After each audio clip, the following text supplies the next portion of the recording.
Tal amigos de Puebla Ahora? Yo soy Ana García, estoy muy contenta de saludarlos en esta ocasión desde el Festival de las Ideas 2025 Espíritu Inconforme, donde grandes ponentes de nivel internacional se presentarán en el escenario del festival para compartir sus ideas, sus inconformidades, todo esto para grandes asistentes, ideastas, alumnos, invitados especiales que compartirán con todos ellos esta lluvia de ideas.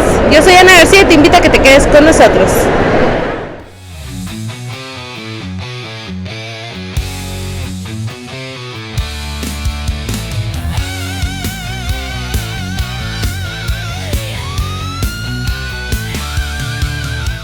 El pasado 29, 30 y 31 de mayo, el Auditorio Metropolitano de Puebla reunió a aquellos que tienen un espíritu inconforme en la cuarta edición del Festival de las Ideas, que reunió a personajes como Sergio Checo Pérez, Alfonso Cuarón, Alejandro Arredondo, Michelle Kutolenk, entre muchos otros.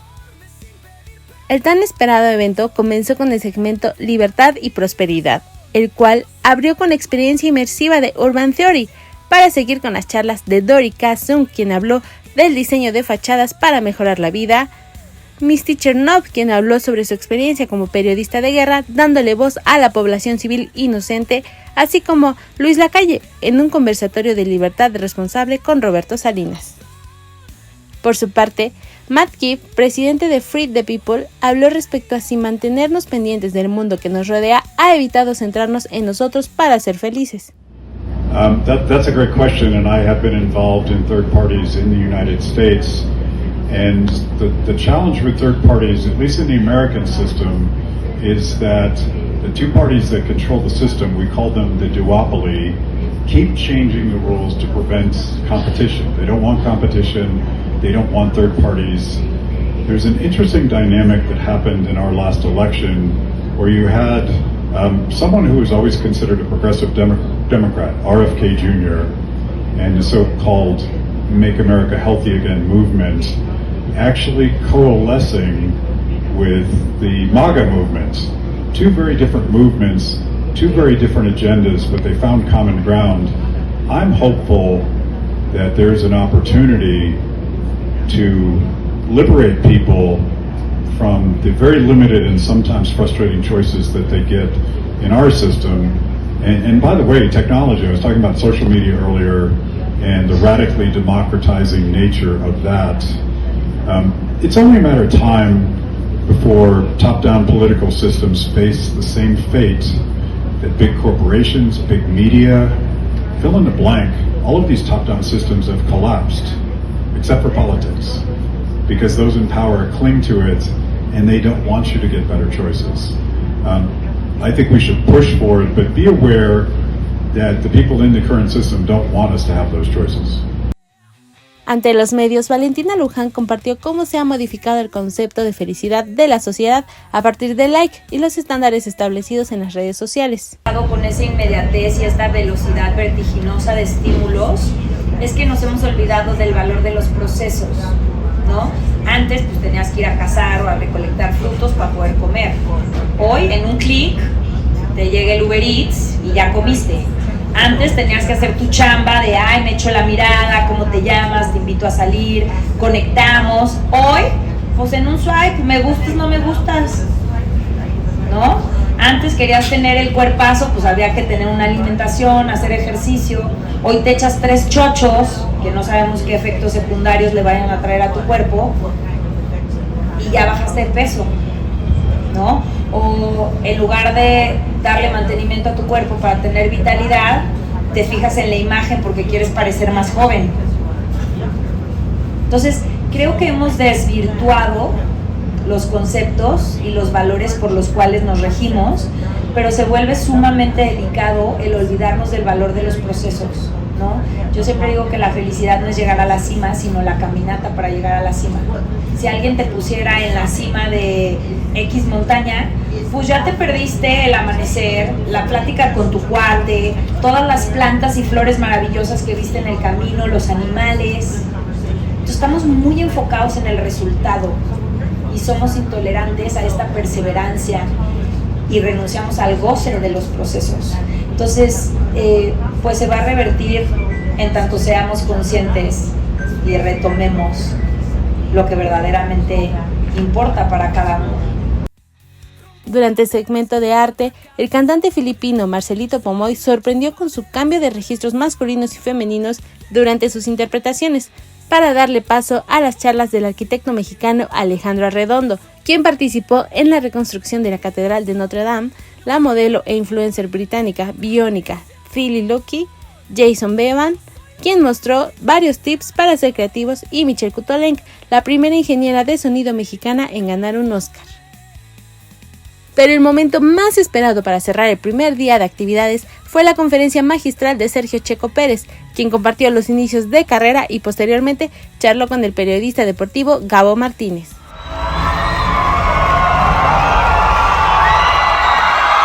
Buenas noches a todos. Hoy pensé que era una plática entre amigos, pero no me imaginaba que tenía tantos amigos en Puebla. Gracias a todos.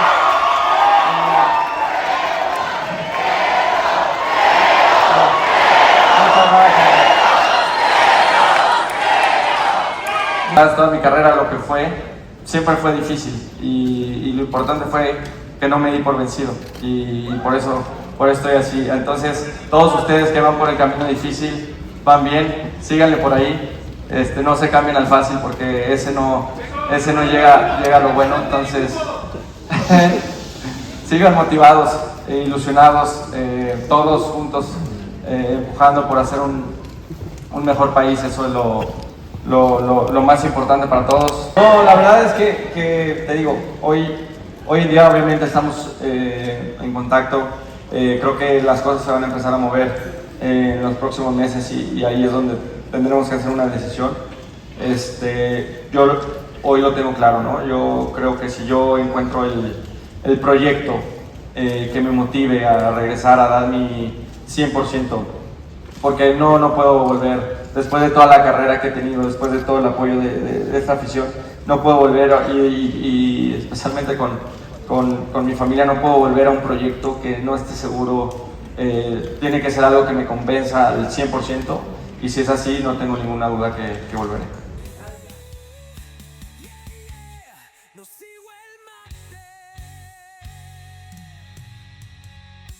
Es así como concluye el primer día del Festival de las Ideas, donde sin duda alguna grandes aportaciones, grandes ponentes, pero el más aclamado, el más ovacionado fue Sergio Checo Pérez, quien compartió toda su trayectoria, los retos a los que se enfrentó y cómo deja un legado hoy en día. Los invito a que se queden con nosotros para que compartan cada una de las ideas en estos 3 días de conferencia, así que quédense con nosotros.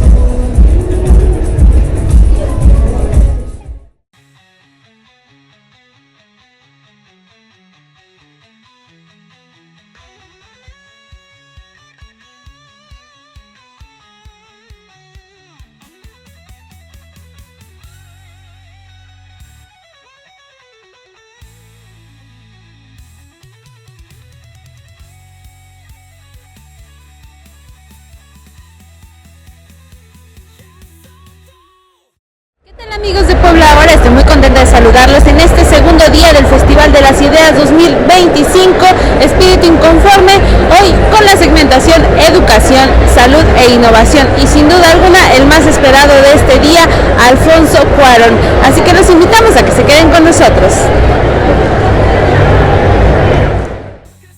Como ya es costumbre, el segundo día de actividades abrió con el segmento de educación, que fue aperturado por la Orquesta Sinfónica y el coro del Instituto Superior de Música Esperanza Azteca.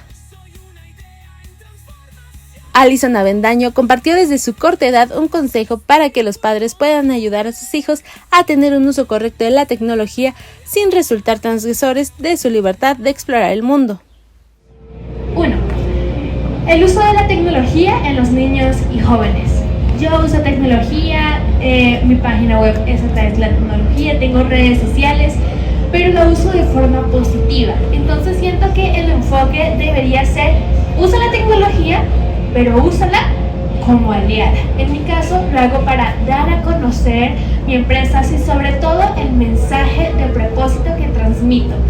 Principalmente esto. Ahora, ¿cómo los padres pueden ayudar a sus hijos, pueden ayudar a mi generación a saber en lo que pueden enfocarse y sin lo que tú me mencionabas, de pronto mostrar la tecnología de forma negativa. Lo hacemos, uno, mostrando qué es mejor. La tecnología es solo una aliada, pero no es el centro de la vida. Entonces el propósito va a ser el fundamento que nosotros vamos a querer alcanzar. Y así la tecnología pasa a segundo plano, a convertirse solamente en una aliada. Y además mostrar, sí, vas a usarla, pero hay cosas más valiosas que esas, como el tiempo en familia, tiempo de calidad y cantidad. También mostrar y reflejar el amor de los padres hacia los hijos, que también pueden tener diversión sin necesidad de usar dispositivos, y esto va a empezar a cambiar la mentalidad de los niños y jóvenes sobre la tecnología. Mientras que Julian Terasur habló sobre la forma en la que el ruido de las redes sociales ha afectado nuestra capacidad de escuchar y cómo en las escuelas esta enseñanza ha quedado de lado. I don't think there are many countries that have ever taught listening to anybody. For 3 million years we evolved surrounded by the sounds of nature, and we had to listen really carefully. It was about survival. If you're going into a cave 50,000 years ago, you'd better be listening, because there could be bears in there or tigers or something. So just like every other animal, listening was about survival. It was really important to us. We invented writing 5,000 years ago, and in the last 200 years, when everybody learned to read and write, it's become absolutely overwhelmingly our favorite way to communicate, especially now with screens in our hands. So young people prefer to text than to speak. Attention spans are going down. We're distracted with social media the whole time. And tragically, in schools, we don't teach speaking or listening. We teach reading and writing. It's a scandal if a child leaves school unable to read or write, but children leave school every year having never been taught even that listening is a skill. It's a skill, not a capability. It's different from hearing. We all hear. Listening is a skill. We have to teach it. Just think how, if we taught children first how to listen, how much more of their education would they receive? But we obsess about sending education. How good is the curriculum? How good are the teachers? We don't ask, is it being received? And it often isn't. Noisy classrooms, children have never been taught that listening is a skill and that they can become masters of it. So I think that is the heart of the problem. It's the beginning of the problem, that we do not teach children the skill of listening. We don't even recognize the skill of listening. We need to change that. Por su parte, Erin Gruwell compartió la decisión o acción que cambiaría si volviera a enfrentarse a un grupo de estudiantes con diversas problemáticas en un salón de clases.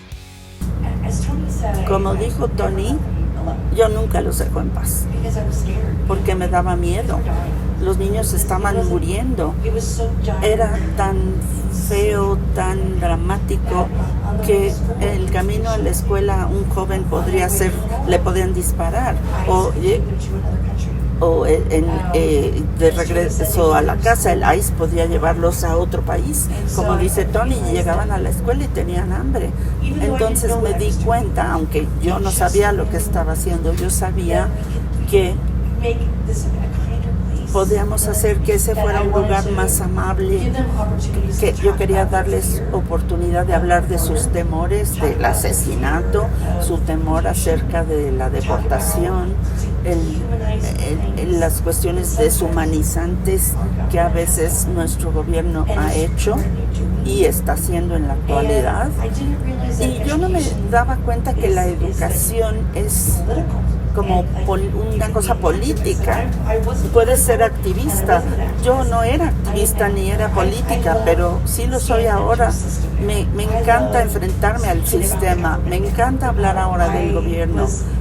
Yo, a través de mis estudiantes, pude conocer a un señor que se llama John Lewis, quien originalmente fuera un Freedom Rider original que vio la segregación horrible en Estados Unidos durante el movimiento de derechos civiles. y él no podía hacer nada porque había leyes contra todo. Los negros no podían ir al cine, al menos que se sentaran en el balcón, no podían andar en camión salvo hasta atrás, no podían comer en restaurantes. Y él y un grupo de jóvenes dijeron, no, tenemos que pelear esto es incorrecto. Y se subieron a los camiones y fueron a restaurantes y a cines y lucharon por cambiar esas leyes tan horribles en nuestro país para que fuera más civil, más humano. Y él se llamaba John Lewis y fue miembro del Congreso, y él decía que le gustaba meterse en problemas buenos. Lo habían arrestado 40 veces por meterse en problemas buenos. Y creo que ahora nos metemos a problemas buenos. Representamos a personas que no tienen poder, leyes injustas. Y si yo lo hubiera hecho antes, más estudiantes se hubieran vuelto médicos más pronto o hubieran logrado sus metas más pronto. Pero yo estaba aprendiendo y yo tenía miedo de desafiar al sistema. Y sigo teniendo miedo, pero creo que si tenemos miedo, entonces los malos ganan, la policía gana. Y yo no quiero que los bullies sigan ganando. Creo que en mi pequeña manera quiero tener control. En tanto que Tony, uno de sus exalumnos, hizo un llamado a todos aquellos jóvenes que estén en conflicto, pues aseguró que siempre hay un camino y una solución. Lo que yo le dijera a los adolescentes, porque Aaron duró mucho tiempo tratando de hacernos entender, ¿no? Que nosotros estábamos siguiendo la escuela y haciendo tarea y leyendo y haciendo todo eso, no para un grado, no para hacerla feliz, sino que para nosotros, para aprender nosotros, para ser mejor. Siempre le digo a los adolescentes que trabajamos, le digo, hey, cuando estás jugando fútbol y quieres hacer el equipo, ¿qué es lo que tienes que hacer? Y todos dicen, no, tienes que practicar. Ok, esto es lo que estamos haciendo ahorita. Cada vez que les pregunto que lean, que escriban, están practicando. Están practicando a la vida, a ser mejor personas, mejor humanos.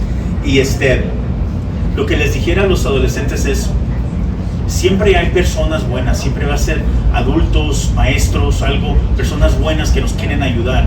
Cuando hay alguien bueno que te quiere ayudar, déjalo que te ayude, ¿right? Porque muchas veces hemos sido tan decepcionados como adolescentes que empujamos a cualquier persona, porque hay que empujarlos para afuera antes que nos hagan daño, ¿no? Y lo que digo es, déjenlos que les ayuden, porque no les están tratando de ayudar porque les da lástima, les están tratando de ayudar porque ven algo en ustedes que uno todavía no mira, ¿eh? Ella miró algo en nosotros que nosotros todavía no podíamos ver.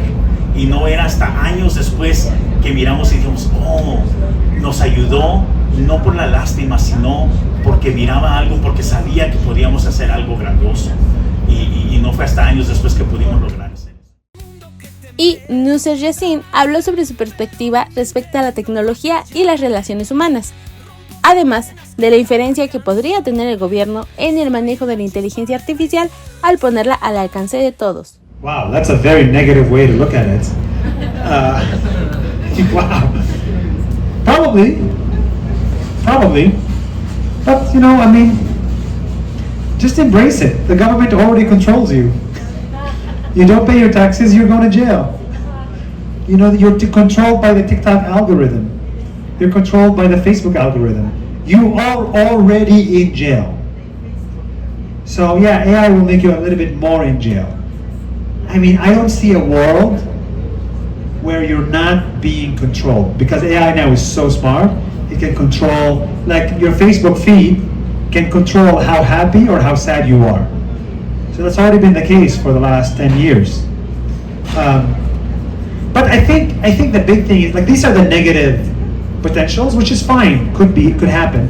But the positive, which is what I talked about, we see today in Mexico, today, hundreds of Mexicans are making hundreds of thousands of dollars on Nasayo because of technology, because of AI.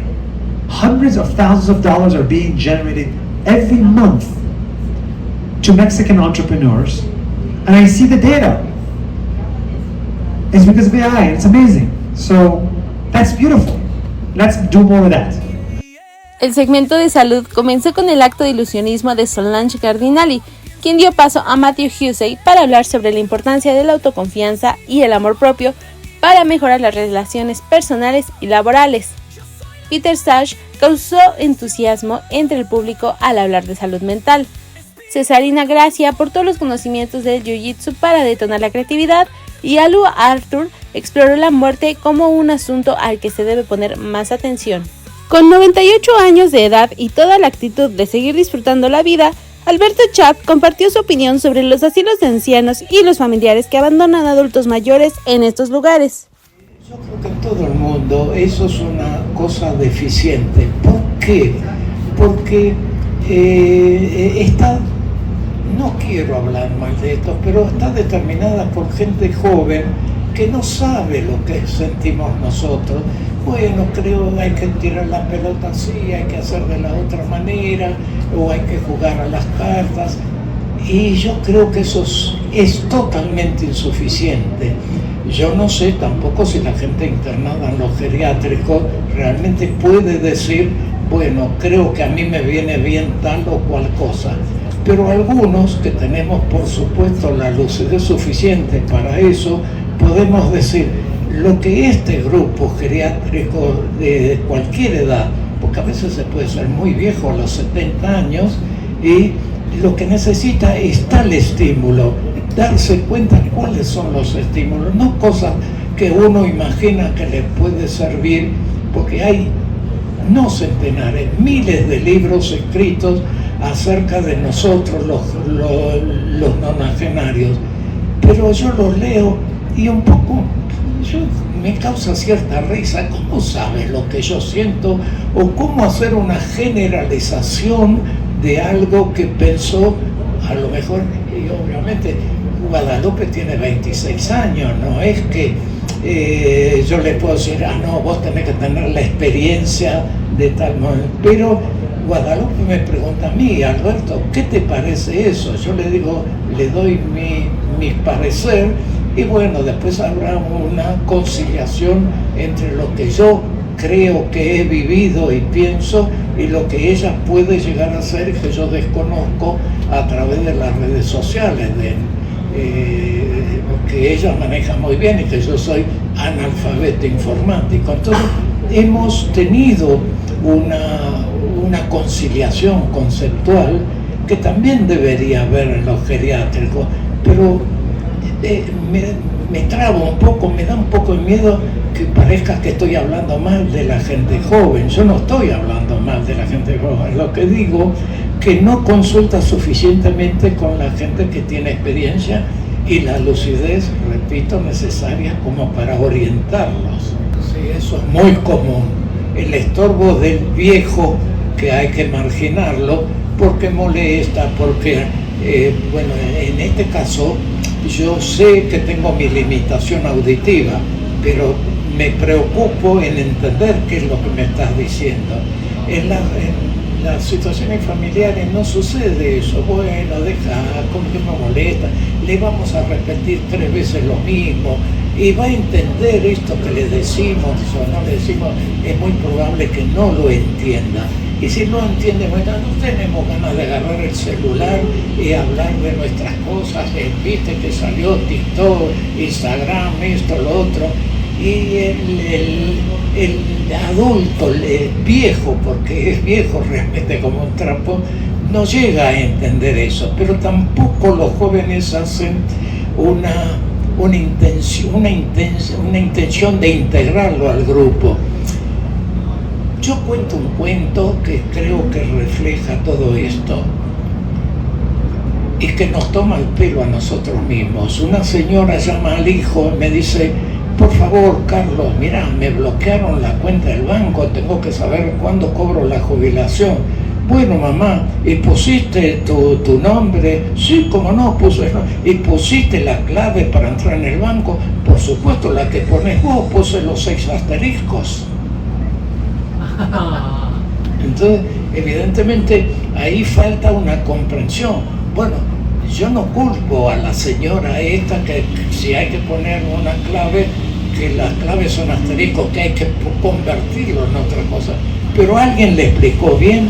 Esta señora hubo en el banco suyo una oficina especial que le venga, señora, en el cajero o lo que fuera, mire, esto se hace así, así, así, a ver, practique. Yo no conozco ninguna parte del mundo que haya una oficina de ese tipo, así que realmente hay un hiato, una disociación entre la gente joven y que el adulto mayor no puede hacer gran cosa. Sí, puede intentar entenderlo, pero también la gente joven tiene que llegar a darse cuenta que esta persona de edad es muy lenta. Nosotros no tenemos la velocidad que tiene una persona joven para entender, porque además nació con un celular debajo del brazo. Se decía antes que las personas nacían con un pan debajo del brazo. Ya estamos muy lejos de eso. Ahora se nace con un celular. Para el bloque de innovación, Sylvie Di Gusto compartió una conferencia holográfica inmersiva para abordar la importancia de la apariencia. Sara Justo planteó la pregunta: ¿qué pasaría si un humano virtual actuara y realizara las mismas acciones y actividades que un humano real? Cristóbal García explicó complejos temas de física y matemáticas con unos ejemplos de la vida cotidiana, y Tim Urban centró su conferencia en 3 características que transforman el pensamiento y la cultura. Aunque el más esperado fue Alfonso Cuarón, quien compartió su visión sobre la relevancia de la experiencia sensorial y la intuición en el proceso creativo. Entiendo una mercancía. Son ideas para crear una mejor compañía, un startup, para hacer una gran película, para hacer grandes cosas. Y se está perdiendo la raíz de la esencia por qué se hacen las cosas. La idea es una herramienta y le estamos dando un peso que es mucho más grande que la herramienta. Le estamos dando la finalidad de lo que debe de ser.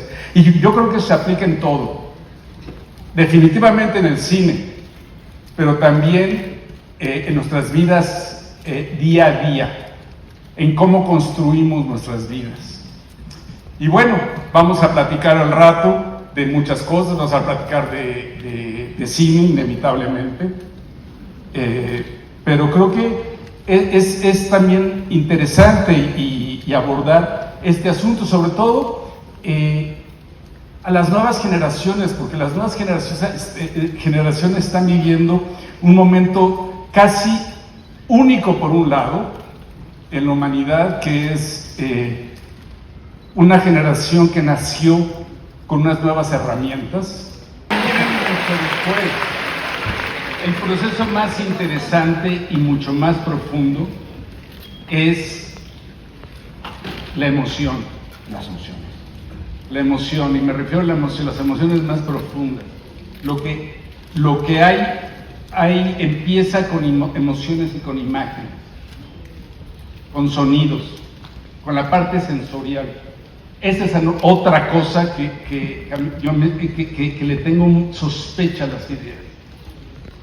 Las ideas nos están alejando cada vez más de nuestra experiencia sensorial, en un mundo que nos está alejando cada vez de la experiencia sensorial.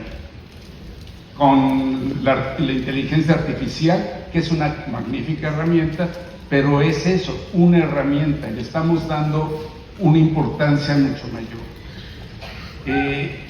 Y me refiero a eso, a todo, a las redes sociales, a toda la información en la que estamos sumergidos. ¿Y qué pasó con el mundo? ¿Qué pasó? Digo, sin sonar curso, ¿qué pasó con los atardeceres que en Puebla todavía se pueden ver? En Puebla y en la Ciudad de México, a veces. Películas. Y la verdad es que esa era una película que yo creo que me salió con la mía porque lo hice con un proceso de irresponsabilidad. De ser completamente irresponsable, en el sentido de que yo en realidad hablas de toda esta fama. Yo no conocía mucho lo que estás haciendo alrededor de Harry Potter. Creo que ya lo he contado en demasiadas ocasiones, el asunto cuando Guillermo me regañó. Porque me dijo... Cuando usted dice Guillermo... el Toro, el perdón. Toro para ti, sí. Sí, el buen Memo. Maestro del Toro, sí, que es maestro. Sí, bueno, es tu amigo, para nosotros hablamos de Guillermo y esto. El caso es que una vez me dice, oye, me enteré que te ofrecieron Harry Potter. Le dije, sí, ¿y qué? Dije, no, ¿yo qué tengo que ver con eso? O sea, no, ni lo conozco. Y me regañó, me dijo, eres un pinche... eres un pinche pendejo arrogante de mierda. ¡Qué bárbaro! Amigos, 4 adjetivos calificativos. No, cuando él para tirar los adjetivos, los calificativos, cuidado. Entonces vas inmediatamente a comprarte el libro y lo lees, te hablo mañana. Ya, no, sí, está padre. Y esa fue la entrada, pero yo le dije, pero ¿cómo le voy a hacer si es la tercera de todas? Es la tercera y está un mundo creado. No va a poder crear lo mío. Y lo que me digo es, mira, si tú logras quitarte una vez más esas ideas y nada más rendirte al material y hacerlo desde tu punto de vista más profundo, quizá hagas la mejor de todas estas. Y bueno, así y dentro de 22 siglos va a haber un güey tirando un rollo citando las palabras de un viejo sabio del siglo XXI que era Guillermo del Toro. ¿Qué son cuáles? Los 4, ¿cómo fue la conjugación? Eres un pendejo, no, que eres un pinche primero. Un pinche pendejo arrogante de mierda, gracias. Lo apuntaron, esa es la portada de mañana. Para concluir la jornada en un momento de relajación, los asistentes disfrutaron de una fiesta en la explanada del recinto de la zona de Angelópolis. Es así como concluye el segundo día del Festival de las Ideas, con una gran aportación, grandes ideas y una gran charla con Alfonso Cuarón esta noche. Los invito a que se queden con nosotros. Es así como concluye el segundo día de una gran fiesta en la explanada del Metropolitano.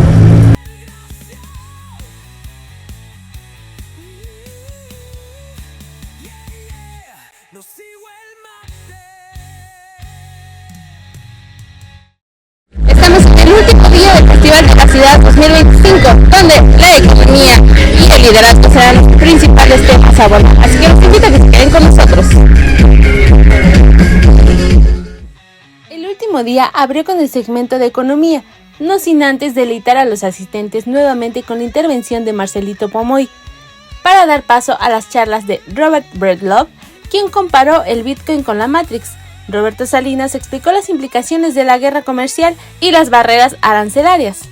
Sari Levi abordó el tema de crecimiento de los aparatos burocráticos, así como Javier Sala y Martín, quien abordó acerca de que vivimos una explosión de ideas y avances.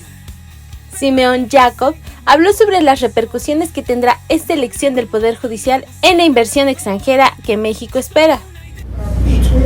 Sí, este fue mi mensaje hoy, porque la mayoría de la gente lo ve y dice, quizá no me importa, porque son los tribunales, yo no voy a los tribunales, hago mi negocio, entonces no me debe importar.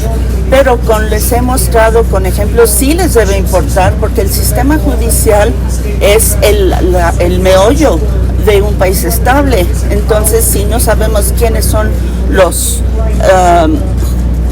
jueces y si no son competentes, la oportunidad para jueces incompetentes se está incrementando mucho. Entonces no va a querer la gente invertir. Es como la administración de Estados Unidos y sus amenazas constantes. Como no sabemos qué va a pasar, no invertimos. Esto lo podemos ver a una escala más pequeña, como en Bolivia, porque es un país pequeño. El cambio constitucional causó que se detuvieran todas las inversiones y la economía ha ido bajando ha bajado el crecimiento económico, y lo mismo va a suceder en México. Parece que no está relacionado, pero el sector financiero le interesa mucho quiénes son los jueces, entonces es muy probable que haya una baja económica. El último bloque, bajo la temática de liderazgo, abrió con el rey del rock, quien llegó al escenario de la mano de Héctor Ortiz, quien dio pie a la charla de James Clear, en la que compartió los pasos para generar cambios significativos, y Hernán Asto habló sobre un polímero conductor no metálico que ayuda a obtener energía de las plantas. Juan Miguel Zunzunegui explicó lo que hay detrás de la frase "el lado correcto de la historia", y explicó la razón por la que la historia se deja de lado en el sistema educativo. A ver, lo del lado correcto e incorrecto de la historia, a mí me encanta porque los comunistas, marxistas y socialistas en general les gusta robar, se roban hasta las ideas, se roban hasta las frases, son prácticamente incapaces de crear cosas desde cero. Entonces hay un manual de frases, ¿no? Lo del basurero de la historia y el lado incorrecto de la historia, es un tema de Marx, es un tema de Lenin, es un tema de Trotsky, es decir, ya cambien la frase, ya pasaron 200 años, ¿no? Pero es justo parte de esta, que es una estrategia narrativa, por supuesto, de darte esta autoridad moral de la que se suelen revestir estos gobiernos populistas, ¿no? Yo tengo autoridad moral porque estoy del lado correcto de la historia, lo cual es curioso porque estos movimientos socialistas, y por lo menos en su origen, pues tienden a ser comecuras, tienden a ser ateos, tienden a ser anticlericales, y sin embargo su visión de la historia es profundamente religiosa, porque hablar de un lado correcto y de un lado incorrecto de la historia implica que ellos están hablando de que hay una evolución ética y moral implícita en la historia, y la idea de que la historia pueda tener una evolución moral sí o sí implica una inteligencia superior que ellos tanto niegan. Entonces, no hay un lado correcto de la historia, no hay un lado incorrecto de la historia es lo que es. La historia son un montón de hechos y acontecimientos, de causas y efectos sobre los que los individuos humanos tenemos muy poco control. En realidad es mucho más sabio poder ver la historia sin juzgarla y simplemente vivir en ella, habitar en ella y, eso sí, ejercer tu libertad en el único lugar en el que importa, tu libertad de cómo vas a recibir esa historia, cómo vas a interpretar esa historia y cómo vas a habitar en este mundo. El mundo es lo que es y no lo vas a cambiar. Más que el lado correcto o incorrecto de la historia, yo te diría, yo sí creo que existen valores universales. Mucha gente rechaza los valores universales porque también se adjudican a la religión y hay que rechazar la religión. Los valores universales no los inventó ninguna religión, ni la religión católica. Yo les llamo valores platónicos o valores aristotélicos, si uno quiere. Son valores sustentados en la razón. También les podríamos llamar valores kantianos. En fin, el tema es que sí hay ciertos valores como la dignidad. El único tema para mí sería si estás del lado de los valores eternos o si estás del lado del relativismo absoluto, que destruye al colectivo y destruye al individuo, porque el relativismo absoluto en el que nos quieren sumergir no te permite agarrarte de nada, asirte de nada, no te da ninguna identidad, no tienes ningún punto de referencia, y entonces por eso nos sentimos no binarios y fluidos, porque en realidad no tenemos nada que le dé sentido a la existencia. Entonces, es una patraña ideológica, lo del lado correcto o incorrecto de la historia, pero sí hay un camino con valores y un camino sin valores. Es que hay que entender una cosa, desde que surge el sistema educativo que sigue privando hoy en el mundo occidental, llamado sistema educativo prusiano, que viene del siglo XVIII, lo que se busca con este sistema educativo que aún sostenemos es que el alumno aprenda, antes que cualquier otra cosa, a callar y obedecer.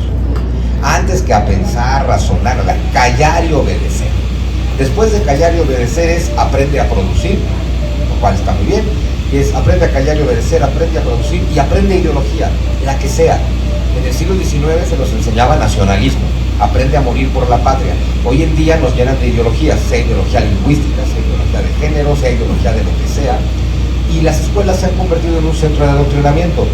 Materias intelectuales o materias humanistas, como la historia, como la filosofía y cosas así, hacen pensar a la gente. Y lo último que necesitamos hoy son personas pensantes. Lo que están necesitando los gobiernos tiránicos del siglo XXI es gente pendeja. Y entre más les quites materias humanistas de los currículos, pues más vas a tener a esa gente que estás necesitando. Pero el momento cumbre fue una charla entre Juan Miguel Zunzunegui, Nacho Cano y Ricardo Salinas Pliego, quienes abordaron la batalla cultural que hay que librar. Películas como Malinche o musicales y no tantas series de narcos, es México. El input en la música, en la comida, es increíble. Yo me acuerdo hace como 20 años que quise ir a un restaurante mexicano, en Madrid había 3, ahora hay 250. Y yo tengo uno de ellos, ¿eh? Ah, muy bien. Una taquería. Oye, ¿cómo es que nace la leyenda negra, Zunzunegui? Donde los españoles son estos personajes sedientos de oro, con la espada desenvainada, capaces de unas crueldades épicas. ¿Ah? ¿Por qué perdimos esa narrativa? A ver, yo creo que la leyenda negra, es decir, la historia terrible que nos contamos de nosotros y de España, como conquistadores, genocidas y demás, tiene dos raíces en el caso de México. Una es una raíz muy religiosa, porque hay que recordar una cosa, en el siglo XVI el español era, por encima de cualquier otra cosa, antes de español, era católico. Era un tema, a ver, en el siglo XVI las identidades eran religiosas, español y católico era lo mismo, y era el orgullo, a ver, es un país que nace en Guerra Santa. Y si bien hoy en día está muy de moda atacar al catolicismo, hace pocos días escuché decirlo a ti, al final la civilización occidental fue creada por valores cristianos. Y es que eso es así, y México fue creado por valores cristianos. Pero en el siglo XVI en Europa hay una ruptura de la cristiandad. Tienes la Reforma Protestante, tienes a Lutero, tienes a Calvino, y tienes a España defendiendo el catolicismo. La primera leyenda negra no va a ser contra España como España, sino como contra los católicos. Contra Roma. Sí, exacto. Entonces vas a ver a Calvino una historia. El comunismo es desde Karl Marx, son cuentos chinos que van. No tengo nada en contra de los chinos, es una forma de decir. Y hoy no puedes decir nada. Aunque a pesar de ello, pues también les cayó el comunismo, que es como una sombra negra que donde va lo mata todo. Y sobre todo mata la individualidad, las ideas, la genialidad, la creatividad, mata a Beethoven, mata a Mozart, todo lo que es bonito y maravilloso, que parte de la singularidad de todas las personas, lo mata. Eso es terrible. No hay libertad desde esa ideología, nunca la ha habido ni nunca la habrá. Entonces, bueno, a mí me construyeron involucrando policía corrupta, jueces corruptos. Afortunadamente todavía nos queda la Guardia Civil, queda una parte importante de la policía que no lo es, y quedan algunos jueces. O sea, por eso yo me he librado de todo esto, pero la que me había montado fabricando de nada era, pero absolutamente surrealista lo que es capaz de hacer esta gente. Porque dice, si el juez que te juzgó hubiera sido del gobierno, ¿qué hubiera pasado? O sea, vamos a ver. Señalado y condenado y sentenciado, imagínate, one shot, ¿no? Imagínate, ¿no? Entonces, bueno, yo sé que México tiene su proceso ahí también. Yo no quiero entrar en cuestiones, porque estoy haciendo un musical que es para todo el mundo. Tengo mi opinión, obviamente tengo mi opinión. Yo a la gente que está conmigo les digo, mira, os voy a dar el acceso al mundo. He descubierto a Penélope Cruz, a Fernanda Carrillo. Yo creo que sí hay esperanza porque hay mucha juventud y simplemente el hecho de que hay aquí 3,000, 4,000 personas que se tomaron el tiempo en un sábado, que podían haber estado, no sé, jugando fútbol o viendo la tele o chateando, y estar aquí tratando de abrir su mente a nuevas ideas, es una buena señal. Y no tenemos que estar de acuerdo en todo al 100%, pero sí en un concepto básico que es la civilidad, la amabilidad y los principios cristianos que dijimos, no matar, no robar, como dijo el amigo inglés que vino al principio. Decir, son dos cosas muy sencillas. Primero, no lastimes al prójimo, y segundo, no le quites sus cosas. No está tan difícil, ¿verdad? O sea, si hacemos ese ejercicio de respeto mutuo, no lastimen, no roben, vamos por un buen camino. Bueno, lo que pasa es que, a ver, no que tenemos que ser iguales a nivel jurídico, a nivel legal, somos iguales a nivel ontológico, a nivel filosófico, todos somos personas, todos somos seres humanos, todos tenemos dignidad y derechos, pero tú tienes un talento, Nacho tiene otro, yo tengo otro, aquí cada quien tiene otro talento, unos trabajan más, unos trabajan menos, unos son más creativos, a unos les gustan las cuentas, a otros las letras. Entonces, claro, si todos fuéramos iguales, no tendríamos a Michael Jordan, no tendríamos a Shakira, no tendríamos a Nacho Cano, no tendríamos a Ricardo Salinas Pliego. Si todos fuéramos iguales, nadie sería necesario. Ese es el tema. Si todos fuéramos iguales, bastaría con una persona. La desigualdad es la base de la humanidad en el mejor de los sentidos. Creo que nos falta aprender mucho a los seres humanos de compasión, fraternidad y solidaridad, para que a pesar de que todos somos distintos y que la sociedad valora más unas cosas que otras, logremos que a todos nos vaya bien. Pero al final hay una realidad, la sociedad valora unas cosas más que otras y uno tiene que saber qué valor se da. A mí mis haters siempre me dicen que me paga la derecha, siempre, porque a la izquierda no se sabe otra, a ti te paga la derecha. Y yo siempre les digo, sí, ¿saben qué significa que me paga la derecha? Significa que me pagan todos ellos. Cuando compran mis libros, cuando van a mis viajes, cuando compran mis cosas, es decir, claro que me paga la derecha, me paga cada uno de los individuos libres que valoran mi trabajo y deciden que hay que pagar por él. Esa es la gran diferencia de doña Marina como la traductora, ¿no? De Cortés habla y ella traduce. Doña Marina nunca fue así de pasividad. Tú imagínate que llega Hernán Cortés, era un hombre de carácter, y además era un hijo único muy mimado, entonces Cortés es insoportable en ese sentido. Entonces tú imagínate un Hernán Cortés que le dice a doña Marina, dile a Moctezuma que quién sabe qué diga Hernán Cortés, ¿no? Y doña Marina así de, si yo le digo esto a Moctezuma, nos morimos todos. Entonces yo ya sé lo que Cortés quiso decir, y yo le voy a decir a Moctezuma lo que él puede escuchar. Esa escena es muy bonita, cuando la vean en Malinche van a ver la traducción, ¿verdad? Pero la escena más bonita de Malinche, en realidad, no les quiero echar a perder el musical, no se los voy a echar a perder, digo, la historia ya se la saben. Pero hay una escena hermosísima donde, a mí yo siempre planteo que en lugar de decir que nacemos de esta conquista, de esta violación, de este genocidio, que México se puede entender como una historia de amor, porque de pronto hay que entender que Hernán Cortés amó a doña Marina, y que amaron a su hijo Martín Cortés Malinche, y que Pedro de Alvarado amó a doña María Luisa, y que cada conquistador amó a su mujer, pero estoy seguro que les costó mucho trabajo aprender a amarse, porque ni siquiera podían entenderse al principio, y un poco tanto Cortés obligó a sus hombres como los caciques obligaron a sus mujeres. Estoy seguro que al principio hasta se veían con temor y hasta con odio, pero aprendieron a amarse. Y en algún momento esos españoles y esas mujeres indias tuvieron a su primer mestizo en su... Tú imagínate el primer bebé mestizo, y que tanto Cortés como Marina, o Pedro y María Luisa, lo pueden ver, y cada uno tiene una noción muy clara de, no soy yo, no eres tú, esto es una cosa completamente diferente. Este hermosísimo bebé que tenemos en los brazos es algo que no había existido nunca. Tienen esa claridad, y hay una escena hermosa de un musical donde están los españoles con las mujeres que les están dando, las bautizan, y la escena termina maravillosamente, están todas las parejas por el escenario, y de pronto terminan todos besando. México es una hermosa historia de amor. Cerrando la edición 2025 con la participación de Iván Joseph, quien abordó la importancia de crear equipos a través de historias divertidas y conmovedoras. Para concluir, los asistentes a este evento, iniciativa del Centro Ricardo B. Salinas Pliego, disfrutaron de la videomemoria, además de quedar a la expectativa para la edición 2026.